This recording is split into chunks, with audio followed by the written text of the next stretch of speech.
Be Me Kim, 43. My life isn't what I thought it would be. Not even close. Every morning starts with the same low-grade hum of anxiety. The alarm goes off at 6:30 a.m. It's a jarring digital sound that feels like a personal attack. I hit snooze. Twice? Always twice. The first thing I smell is the cat litter box. We have 2 cats, Milo and Cleo. I love them. But that smell. It's the official scent of my apartment. My roommate, Jade, is usually already up, drinking some kind of green sludge she calls a smoothie. She's also in her early 40s. We met years ago at a protest. Now we share a cramped 2-bedroom apartment that costs way too much. Our walls are covered in faded posters from marches and rallies. The future is female. A woman's place is in the revolution. They feel less like declarations and more like relics from a different person's life. I work from home. My job is a soul-crushing gig at a non-profit's call center. I put on a headset and spend 8 hours a day asking for donations to help empower women in developing countries. The irony is a constant bitter taste in my mouth. I'm reading a script about empowerment while my own bank account is a joke. My boss, a woman 10 years younger than me who uses words like synergy and impactfulness, sends emails with passive-aggressive smiley faces. Last week's email was about my suboptimal performance metrics. I spend my lunch break scrolling through social media. I see pictures of old friends from college. There's Sarah with her husband and 2 kids on a beach vacation. She looks happy, relaxed. We used to be inseparable, chanting slogans together. Then she met a guy, an engineer. We drifted apart. I told Jade she'd been absorbed by the patriarchy. There's another acquaintance posing in front of a house they just bought, a real house with a yard. I look around my living room.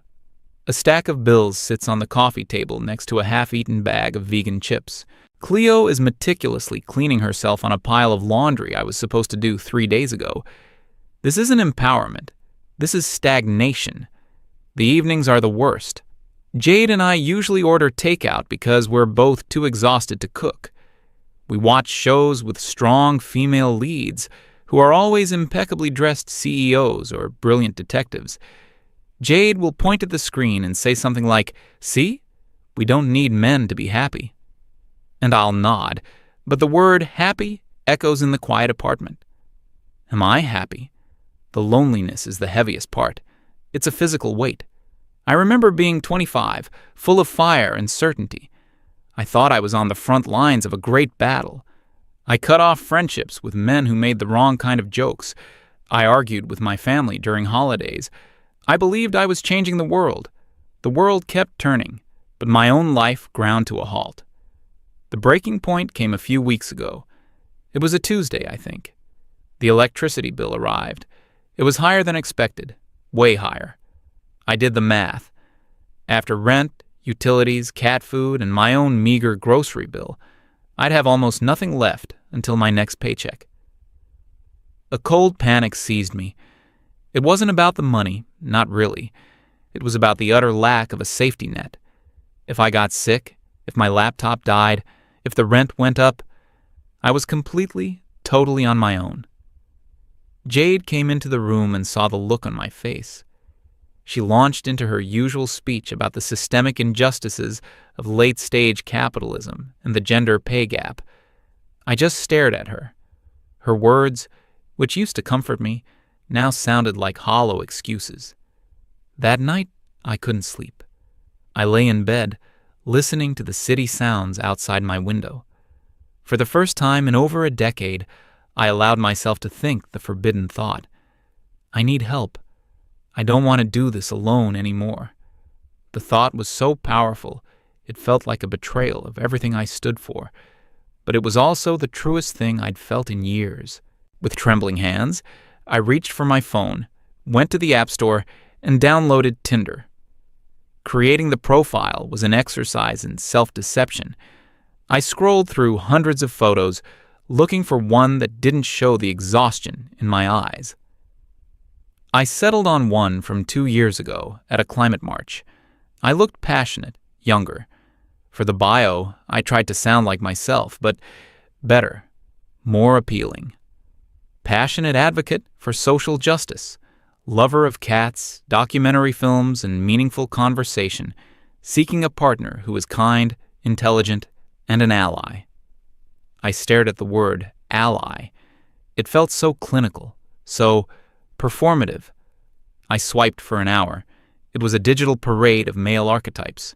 Men holding fish, men flexing in gym mirrors, men in sunglasses posing in front of cars that probably weren't theirs. My thumb got tired. My heart sank.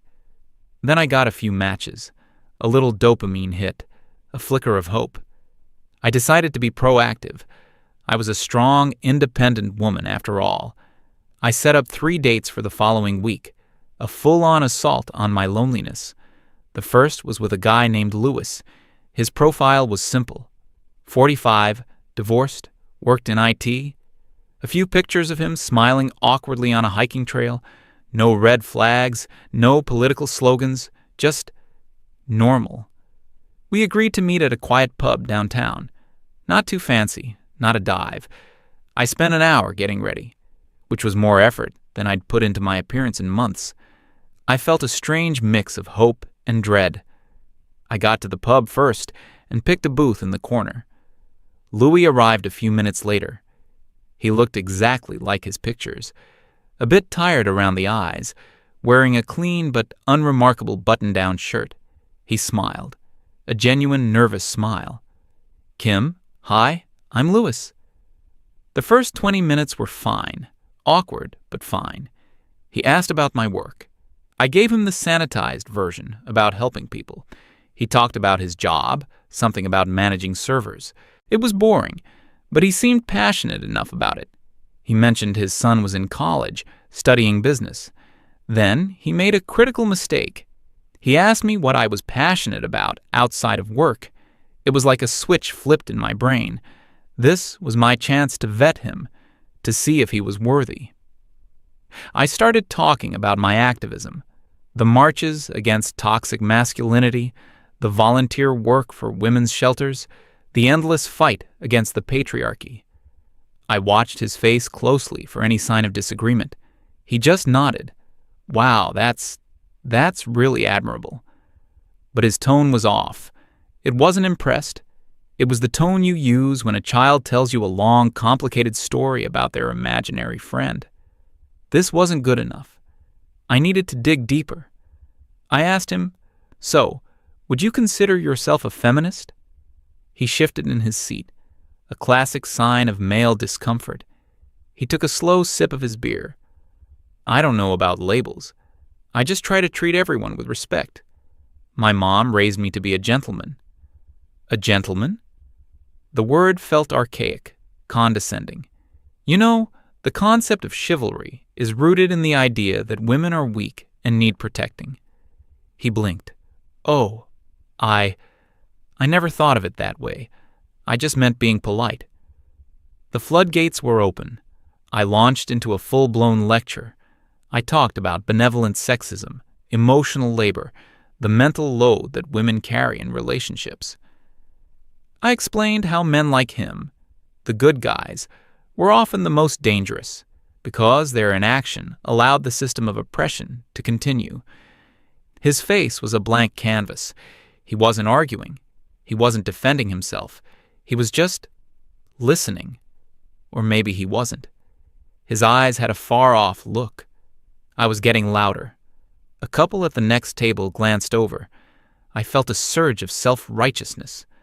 I was speaking truth to power, right here in this pub. When I finally paused to take a breath, there was a long silence. He looked down at his watch. "Well, Kim," he said, his voice perfectly even, "it's been an interesting chat, but I have an early start tomorrow." He pulled out his wallet and put a $20 bill on the table. "That should cover my beer. It was nice to meet you." And just like that, he stood up and walked away. No argument, no apology, no emotional reaction at all. He just left.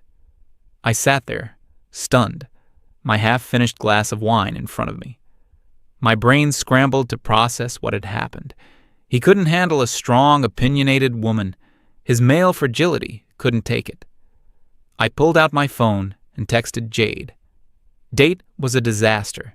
He was a textbook example of a fragile misogynist. Couldn't handle hearing the truth. Jade replied almost instantly. Ugh, they're all the same. Don't worry his loss. We're better off without them. Her words should have been comforting, but they felt hollow. His quiet, calm departure felt less like a retreat and more like a verdict. He wasn't intimidated. He was just uninterested. The second date was a few days later, on a Thursday. This guy, Rodney, was the complete opposite of Louis, at least on paper. His profile was a checklist of modern progressive ideals. He had his pronouns in his bio, he, him. He had a picture of himself at a pride parade. His anthem was some obscure indie song with lyrics about social change. He was 38, worked as a graphic designer for a conscious brand. He was the ally I was looking for. This had to be better. He suggested a trendy vegan cafe. Of course. I arrived to find him already there, sipping a matcha latte. He was thin, with floppy hair and big, earnest eyes. He was wearing a t-shirt that said, "Smash the System." He stood up to greet me with an awkward side hug. "Kim, it's so amazing to finally meet you in person. I was so inspired by your profile." The conversation was easy, too easy. He agreed with everything I said, often finishing my sentences for me. I'd say something about the patriarchy, and he'd nod vigorously and add a comment about intersectionality. I mentioned toxic masculinity, and he launched into a story about how he's actively working to deconstruct his own ingrained biases.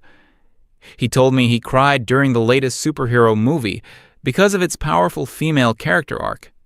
It felt like I was talking to a gender studies textbook. There was no friction, no debate, no challenge.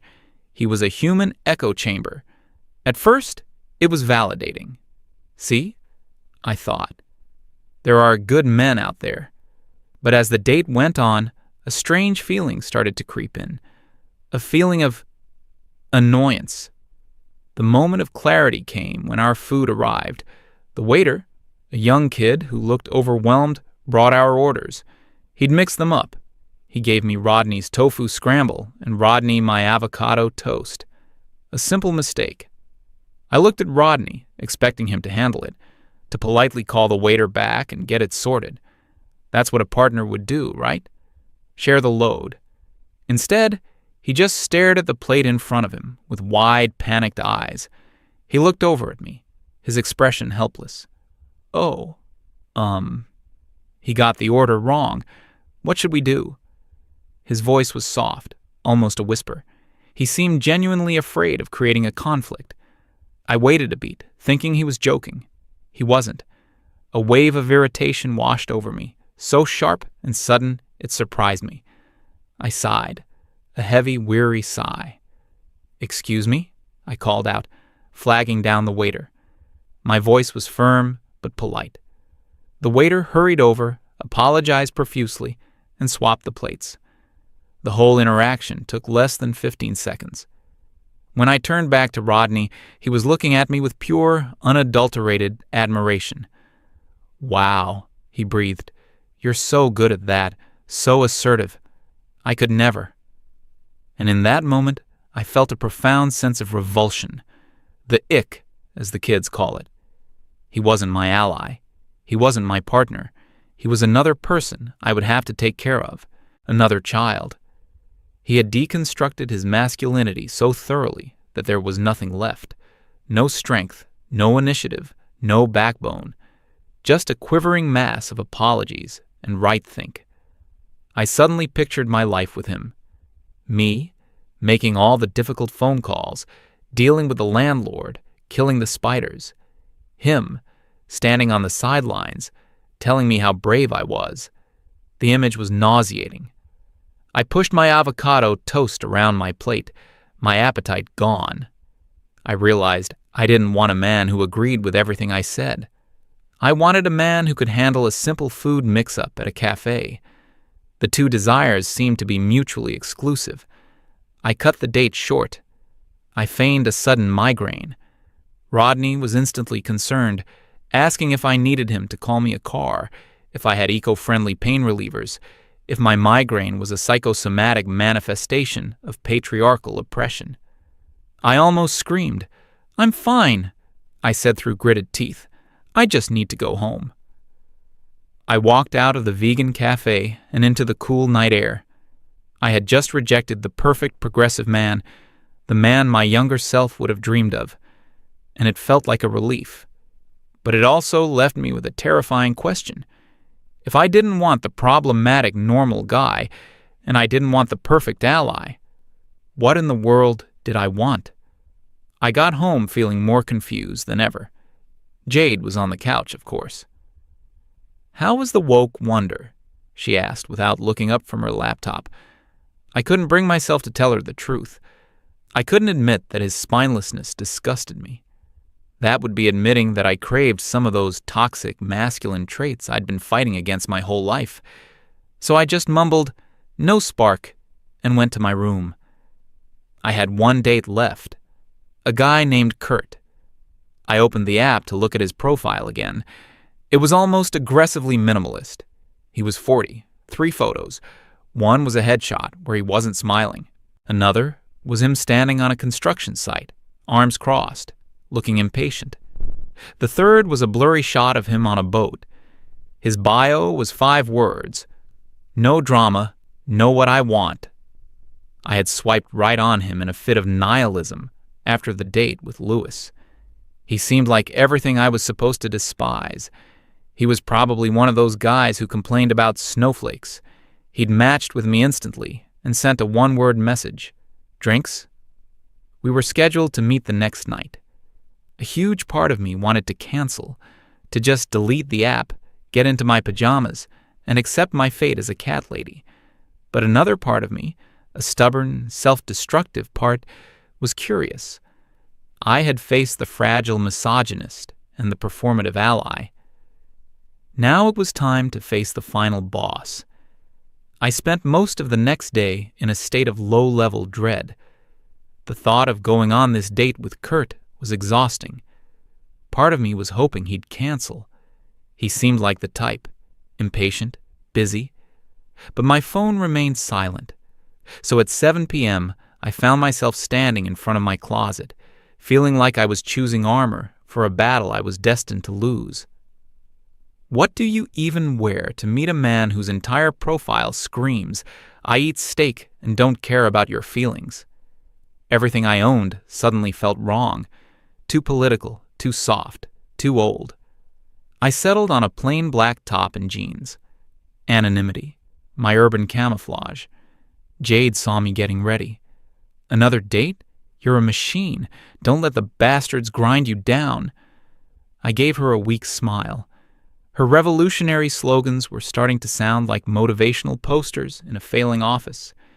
He had chosen a steakhouse, a real one. Dark wood, leather booths, the faint, expensive smell of grilled meat in the air. It was the kind of place my friends and I used to protest. I felt deeply out of place, like an undercover agent whose cover was about to be blown. He was already there, sitting in a booth, looking at his phone. He was bigger in person. Not fat, but solid. Broad shoulders, thick hands. He wore a simple, well-fitting polo shirt that probably cost more than my electricity bill. He looked up as I approached, and his eyes were appraising.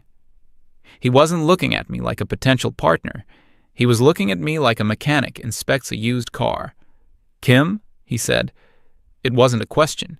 His voice was deep and steady. "You're on time. I like that. Sit down." He didn't stand up.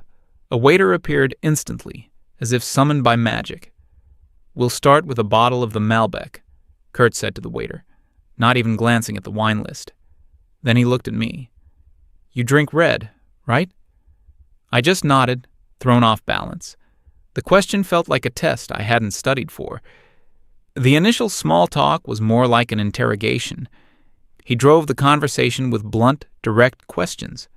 So, call center work. Is that a career or a stopgap? What do you do for fun? Besides the activism stuff I read on your profile, are you a city person? Or do you ever get out? I tried to steer the conversation back to familiar territory, to the things I knew. I needed to get him on the defensive, to establish my moral high ground. I brought up a recent political event, expecting him to have some boorish, uneducated opinion I could dismantle. He just shrugged. I don't follow that stuff too closely. Too much noise. I'm focused on my business. The wine arrived. The waiter poured.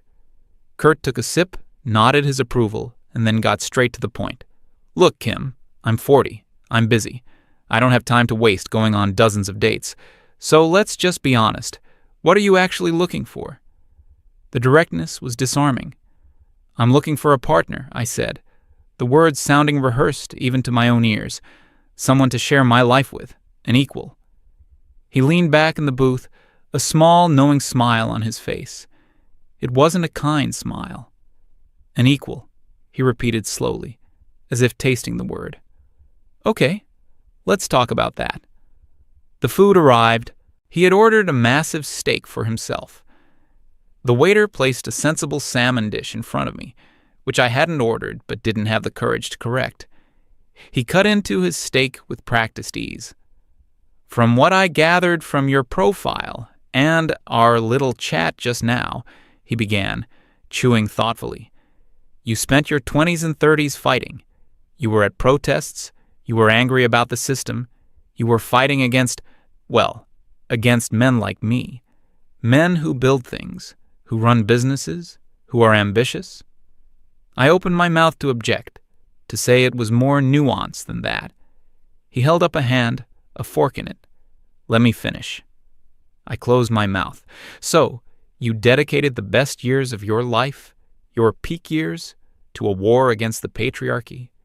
You saw traditional relationships as a trap, family as an oppressive institution, and masculinity as something toxic that needed to be dismantled.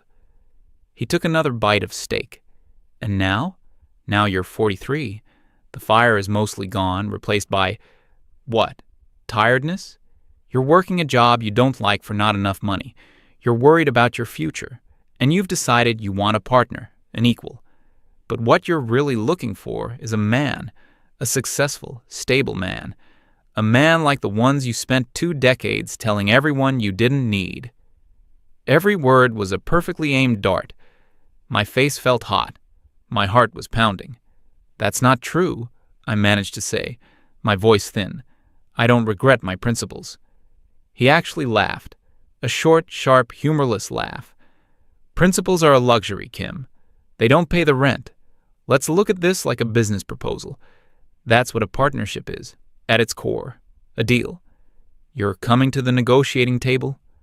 What are you bringing? I stared at him, speechless. Let me tell you what I see, he continued, his voice dropping to a calm, clinical tone. I see a woman in her 40s, past her prime childbearing years, which is a biological reality, whether you like it or not. I see a woman with a low-paying job and no significant assets, and I see a woman who carries a massive amount of ideological baggage that views me, my ambition, and my very nature as inherently problematic. He gestured around the restaurant. On the other hand, what do I bring? I bring success, stability, resources, protection, the very things your movement taught you to despise, but which you now secretly crave, because you're realizing life is hard and scary when you're alone. He leaned forward, his eyes locked on mine. There was no anger in them, just a chilling, pragmatic clarity. So here's my question, Kim. From a purely logical, transactional standpoint, why would I choose you? Why would I invest in you? The word invest hung in the air between us. I can go on this same app and find a 28-year-old, a woman who is still optimistic, a woman who doesn't see a relationship as a political battlefield, a woman who would be grateful for the life I can provide and who would be a genuine partner, not a critic or a reformer, a woman who looks at me and sees a man, not a walking personification of the patriarchy. He sat back, wiping his mouth with a napkin. You and your friends, you made your choice. You chose the revolution. You chose the ideology. And that's fine. But the revolution doesn't keep you warm at night. The ideology doesn't help you when your car breaks down. You were sold a fantasy, and you bought it. The fantasy that you could have it all on your own terms, without making any compromises. The fantasy that men would just wait around, and that when you were finally ready for one, the best ones would still be available and eager to sign up for a lifetime of being told they're the problem. I felt tears welling up in my eyes. I was trying so hard to hold them back. This wasn't an argument. It was a dissection. He was taking my entire life, my entire belief system, and laying it out on the table like a failed science experiment. You lost, Kim, he said, his voice softer now, almost pitying. And that was the worst part. You played the game by a set of rules that don't work in the real world, and now you're discovering that there are consequences. Your principles have left you with a roommate, 2 cats, and a pile of bills. My ambition has left me with a successful business and the freedom to choose. Who do you think made the better bet? He signaled for the check. I just sat there, frozen. My salmon was untouched. I couldn't have swallowed if I tried. He paid the bill in cash, leaving a generous tip. The dinner is on me, he said as he stood up, putting on his jacket. Consider it a donation to a failed cause. And with that, he turned and walked out of the restaurant, leaving me alone in the booth. I don't know how long I sat there. The waiter eventually came and cleared my plate, giving me a look of gentle concern. I finally got up and walked out into the night. The city was alive. Cars were rushing past. People were laughing as they walked out of bars and theaters. I saw couples holding hands, a young family with a stroller. It was like I was seeing the world through a different lens. All these people, they were just living. They weren't fighting a war. They weren't deconstructing anything. They were building lives. They were making compromises. They were finding happiness in the simple, problematic structures I had spent my life trying to tear down. My walk home felt like a pilgrimage through the ruins of my own making. Every step was heavy. When I finally got to my apartment building, I felt 100 years old. I opened the door and the smell hit me first. The familiar cloying scent of the litter box. The smell of my life. Jade was on the couch, wrapped in a blanket, watching some historical drama about a queen who defied her male advisors. She looked up as I came in, her face bright with righteous solidarity. So, how was it? Let me guess, another fragile man-child who couldn't handle a strong woman? I looked at her, her messy bun, the faded protest shirt she wore as pajamas, the smug certainty on her face. It was like looking in a mirror, a distorted funhouse mirror that showed me not just my present, but my future. A future of shared takeout, righteous complaints, and growing old with only cats and faded slogans for company. In the past, I would have agreed with her. We would have spent the next hour dissecting the man's flaws, reinforcing our shared worldview, reassuring each other that we were right and the world was wrong. But I couldn't do it. Not tonight. The words wouldn't come out. I just stood there in the doorway, the sound of the TV filling the silence. She was still looking at me, waiting. Kim? I didn't answer. I walked past her, went into my bedroom, and quietly closed the door. I sat on the edge of my bed, in the dark. The silence was absolute. Kurt's words echoed in my head. You lost. And in the quiet of my small room, with the scent of cats and regret in the air, I finally admitted the truth to myself. He was right. My whole life, I thought I was fighting the enemy. TFW, you finally realize the enemy was you.